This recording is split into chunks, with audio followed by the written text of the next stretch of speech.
So one of the interesting things that I'd like to announce today is our partnership with Expullion. So Expullion is the first gold-backed token in the world that is audited by BDO, that's insured, right? And it is going to be launching at the end of this month. And they're working with a refiner in the UK. Can't mention who it is.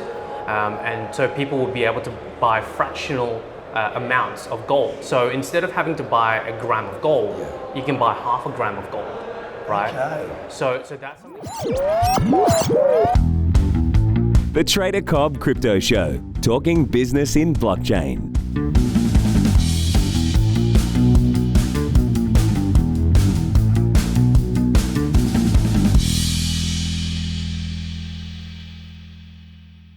Ladies and gentlemen, welcome to the Trader Cobb Crypto Show. This show is proudly brought to you by Marcus Lim of Zipmex.com.au, and that's the website I've been telling you to go and visit.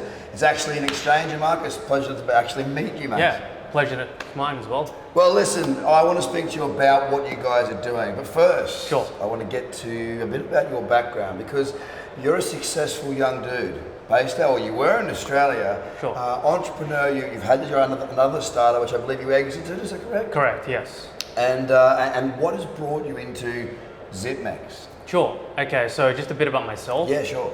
So I'm originally from Singapore, and I migrated to Australia when I was 10. And the previous startup that I founded was OneFlare. Okay. So OneFlare started in 2012, and it was between my co-founder and I, and it's a marketplace for local services.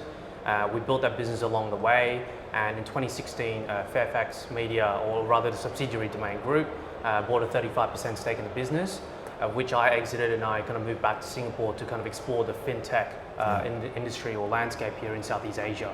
Yeah. Okay, and so from Fairfax exits to the land of Bitcoin, crypto, and exchanges, what got you here? So what got me here was, within the fintech landscape, and obviously, cryptocurrency and blockchain is within that landscape. Yeah. It got me really interested, back in 2016 when I was kind of reading up more about the technology. I mean, I've heard it first time in 2014, but back then, no one kind of really gave a lot of focus into it. Correct. Yes. So when I kind of read up about that technology and I realized, what it would do for payment, and that's where it got me really, really excited. Yeah. And when I kind of look at the whole, ecosystem, which includes projects, which includes exchanges and wallets and so on and so forth, I realized that the exchanges are the first point of contact, the gateway for people to move fiat money, into the cryptocurrency. Yeah. And that was the point which I wanted to build customer relationship. Perfect. Well, that makes sense. The first port of call, I mean, what do they say? How to get rich in a gold rush? You sell the picks and shovels, and that's exactly what you're looking to do. So it makes sense. Now, when it comes to Zipmex, how long have you been around for in business? Sure. So we were founded in 2018. Okay. We launched in July this year, and we've only kind of really picked up over the last couple of months. The difference here with Zipmex is that we're regional from day one. Right, we're headquartered in Singapore. Yep. We have an office in Singapore, in Australia, in Indonesia, and there's something very exciting that's happening in Thailand, but I can't officially announce it yet. But you'll hear about it very, very soon. We're all saying boo. but it won't disappoint. Okay. And essentially, we would be able to start operating in Thailand. Well, there's a hint right there if you can read between the lines. I understand. Correct. I understand completely. So, relatively new, obviously. You've come to the shores of Australia and the shores of Singapore as well, which is where you're based out of right now. What's the plan going forward? I mean, I know that most exchanges start here and then grow out. What is the plan for Zipmex to make you stand out and be different to all the other exchanges that are out there? Sure. So firstly, we're the only regulated exchange that fiat to crypto exchange that's in Asia Pacific, right? And we're regional from day one. So if you kind of look at all the local exchanges in each of the countries that we're in, they're only local based. In Thailand, Indonesia, Australia, and Singapore, right? We're actually regional from day one. So that's the first one. And regulator, you say? Exactly. Under Singapore law? So we have regulations licensing from CESA in the Philippines. We're applying for our licenses in Indonesia, and then in Thailand. You'll find out in about 2 weeks' time, but I can't officially announce it yet. Correct. In Australia, it doesn't have any it doesn't have any licensing at the moment, but we're regulated by AUSTRAC. Okay, you are. Okay, correct. That's a big one, because that brings a lot of credibility, of course, having that AUSTRAC stamp of approval. So when it comes to onboarding, so I can basically go to the exchange. It's not just crypto to crypto. I can go in with my Australian dollars and go, I'm going to put 10,000 Australian dollars into the account, and what can I buy with that 10,000? What tokens have we got available right now? Right, so currently we provide 5 tokens. So you've got Bitcoin, Litecoin, Ripple, EOS, and Ethereum, right? So those are the 5 at the moment. So our broader strategy is to move away, not just to be in cryptocurrency, but to evolve to digital assets. Yes. Right. So one of the interesting things that I'd like to announce today is our partnership with Expullion. So Expullion is the first gold-backed token in the world that is audited by BDO, that's insured, right? And it is going to be launching at the end of this month. And they're working with a refiner in the UK. Can't mention who it is. And so people will be able to buy fractional amounts of gold. So instead of having to buy a gram of gold, you can buy half a gram of gold, right? Okay. So that's something that's really interesting that we'll be launching, and Zipmex will be powering the platform that we're providing for Expullion. So will I be able to buy Expullion on Zipmex? Correct, yes. And how long are we talking till that occurs? So we're looking to launch sometime in December. In December? Correct. As in... Yeah, next month. Oh, wow, okay. Yeah. So don't say I don't do anything for you guys. We just got an exclusive. You can go ahead and get this from Zipmex. It is a difference. And look, for those that are coming into the space, and we do speak to a very broad audience. It's not just about people that are in this space right now.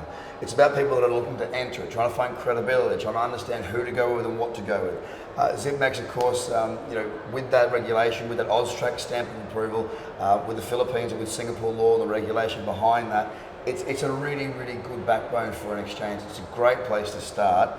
And of course, most people that are getting in are looking at Litecoin, Bitcoin, Ethereum, Ripple, and now they're going to be looking at some gold options as well. So it does stand out. The regulatory perspective is an area where I think this space needs to continue to grow. There's a lot of trust issues. We've got a lot of big exchanges here. A lot of them are Cayman-based or Gibraltar, or I'm not saying there's anything wrong with that. It's just a little bit more flimsy on the regulatory side. Sure. What's your opinion on that? Yeah, as an exchange owner, I suppose. Yeah, so to give you a very good example, we've been working with a Thai regulator for the last 12 months.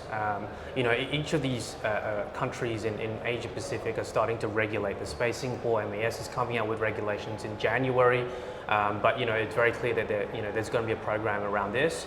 In Australia, still a little bit unknown. Indonesia, has an organization, BPPT, that's regulating this. And so, with Thai SEC, we've been working with them for the last 13 months. And I think it's a steep learning curve for the regulators as well to understand how to regulate the space. And that's the problem here, because innovation always skips ahead of regulation. And so us as the exchange, as the company and the operator, we have to open the dialogue with the regulator to help them understand what's involved and what role can they play, in the whole industry. Ultimately, the responsibility of the regulator is to ensure that we're a legitimate business and the way we're operating adheres to their guidelines and policies, right? And to protect the interest of the people within their country. And that goes for all, for every single country. So this is the role that we play, and we completely understand the role that they play. But of course, I think the educational process is very steep, and we have to learn together in order to find the best middle ground. No, I couldn't agree more. If you've got to have the innovators of the technology working with governments to create an infrastructure that allows it to flourish, as opposed to stifle any creativity and take those brains away into some other industry. Because let's be honest, right now, we've got digital assets, that's big. We've got healthcare, which is also big for the older generations and whatnot. We've also got cannabis now. It's a massive industry. These are the 3 cutting edge parts of where technology is going. And those in those spaces, those with that technology background, have got those options. So if any of these ones get stifled, it's going to really hurt the other industry and build up the other one. So look, when it comes down to the exchange back at Zipmex itself, of course we can onboard with fiat. We've got ourselves set up with regulation, Austrac, these sorts of things. Tell us more about the security. So a lot of people that come into the space are worried because the whole I can lose everything with the click of a wrong button, that sort of thing. Sure. So what can you tell us about that security function? How are people somewhat safe? Yeah, so security is actually a very big topic here, and ours as an exchange, we're not going to say that we have that we can cover all grounds, of course, right? No can. So the way we do this is we have partnered with BitGo, which is the largest enterprise wallet in the world, yes, right? And it's backed by Goldman Sachs and Mike Novogratz, as you know. Yes. And so all the custody for our assets are actually with BitGo. Right, and so that's where, and BitGo is the best in breed, best in class in this. So we kind of have deferred rather part of the responsibility and obviously leveraging off their technology and their security to be able to provide that kind of convenience, that confidence to our consumers, right, that we are using a legitimate enterprise wallet to be able to customize their assets. Now, as you know, with BitGo as well, with their custody solution, they have an insurance policy of up to $100 million, and that's backed by Lloyd's. Yeah, that's fantastic. I mean, that's really good to know. It's a new exchange, okay? So to some degree, people are going to be sitting there watching, going, "Well, it's untested," but you've backed it up with the fact that there's not much more you can kind of do, really. Sure. I mean, around that security function, that's the best that there is. Yep. So I think from the security standpoint, from a web perspective, we obviously kind of implement the best in breed and the benchmark, right? HTTPS protocols and so on and so forth. But I think the other parts to kind of to grow the confidence in our exchange is the advisors that we kind of bring on board. Right, so for example, in Thailand, which is really kind of our beachhead into Southeast Asia, we have the former chairman of the stock exchange of Thailand on board, right, as an advisor, right, of the business, and we have the vice minister of Thailand on board as well, right. And so along the way, we're kind of building up this advisory panel, right, and this advisory panel, obviously, because they put their name to the business, they want to make sure that the management team, right? Exactly, is their credibility on the line. And so compared to other exchanges with a lack of proper advisors, and I think here's the change in understanding here is we don't just want to bring blockchain advisors on board, right? We want to be seen more as a financial institution as we kind of go towards mass market. And so therefore we need to have credibility from the mass market as opposed to having just blockchain advisors on board, right? So we need to have a mix. Right, and so when people come to our exchanges, we don't hide our faces. Some exchanges hide, hide who the founders are, the management, who the management is. So it's not opaque; it's transparent. This is who we are. This is our credibility. These are our advisors. These are the countries that we're in and who we're regulated with, and so that's how people can build that confidence and trust in us. Wow. So what's your 1 year target? I mean, obviously, you're going to be growing. You'll be adding, I would imagine, adding new assets into the Zipmex platform. What are the things sort of on your roadmap that you're allowed to speak about? What can we expect from you coming forward? Sure. So, within the next 12 months, I think for us, we're trying to roll out into the multiple countries that we're in. And on top of that, like you mentioned, bringing on board legitimate projects. So we're working, for example, in Thailand, we're going to be working very closely with the regulator and ICO portals, which is quite unique. There are other countries haven't got ICO portals, which are the curators of projects that are coming through. So I think that will be kind of really exciting, just to kind of build out the infrastructure, build out the amount of assets or projects that can be listed onto Zipmex, and then kind of build that trust within each of the countries. And then I guess for the next 24 months is really what I could say is that we don't want to just focus on crypto. Hence we're branded as a digital asset. Well, that's like the digital gold you're talking about, same sort of thing. You want to add more of that, yeah? Exactly, yeah. And what's next? Like, you go, obviously gold's the most obvious one. Okay. Does that mean you go on to silver, palladium, platinum, and you stay on the metals, or do we What else have you got down the up your sleeve, I should say? Yeah, definitely. I think other precious metals are obviously on the cards. So, with the right adoption with, X bullion, which is the gold token. Yep. I think silver is definitely, in the pipeline. Yep. In terms of security tokens, I think that's really kind of the next wave here, right? And then in order to list security tokens, these exchanges will have to be regulated. And this is why we've invested all the time and effort to being regulated, because ultimately that's where the industry is heading, right? No doubt. Yeah, right? It needs to as well. Correct. Exactly. So I think in the future there won't be hundreds of exchanges. I think there will be some, there'll be a handful in each countries that are regulated by the government, and that's where people will be gravitating towards. So eventually you'll be looking down the STO sort of pathway. How long do you think it's going to take? Because this was a real buzz last year. And I think from about July onwards, everyone was talking STO, STO, STO. And I think that was created off the hype of the ICO craze. Correct. And a lot of people just want to see those massive gains. Sure. And who doesn't? But the reality of it is that, things take time. Sure. Regulation takes time. The space needs to mature and grow. It's for a lot of people being disappointed that you might have STO tokens, you might have STO exchanges, but there's very low liquidity, which I don't see as a bad thing either to start it off. And the reason I don't see it as a bad thing is because let's say you want to have a diversified international property portfolio, and let's say this, you're buying blue ribbon properties in, Manhattan, Russia, Moscow, and all these different parts of the world, but you can't obviously afford to spend $75 million on that penthouse. You might be able to put 10 or 50 grand in there, to each of these, and split a portfolio that way. And you don't need to have a massive amount of liquidity there. You have got a lot more liquidity by breaking that $75 million apartment down into chunks, or even just a share of that.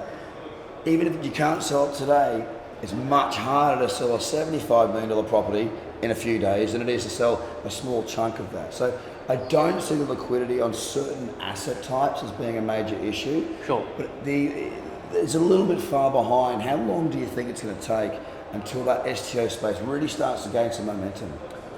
So I think the real driver would be regulation here. Okay. And I think a lot of the, because, security tokens fall under security laws for most countries, and it's the default security laws, here in Singapore, in Australia and so on and so forth. But I think, if the regulators are able to kind of come up with a separate framework, for example, in Malta, where they're coming up with a separate framework for security token offering, I think that's where, we can really start to see some, momentum happening, a lot more activity happening. For example, in Thailand, what I do know is that that's something that they're definitely considering. And like you mentioned, with a lot of the real estate projects, the ICO portals are actually looking at a lot of real estate projects because I think they're one of the easier ones to kind of understand. People understand real estate. Exactly. So it's nothing too far off. But to answer your questions in terms of timeline, I think we're looking at the next 24 months for this to kind of really develop, right? I think the technology also needs to develop as well, because there are obviously certain requirements for security tokens that may or may not be incorporated in the current blockchain platform, right? So there are a number of projects that are being developed at the moment, which I'm sure you're aware of. So I think that's really, really exciting.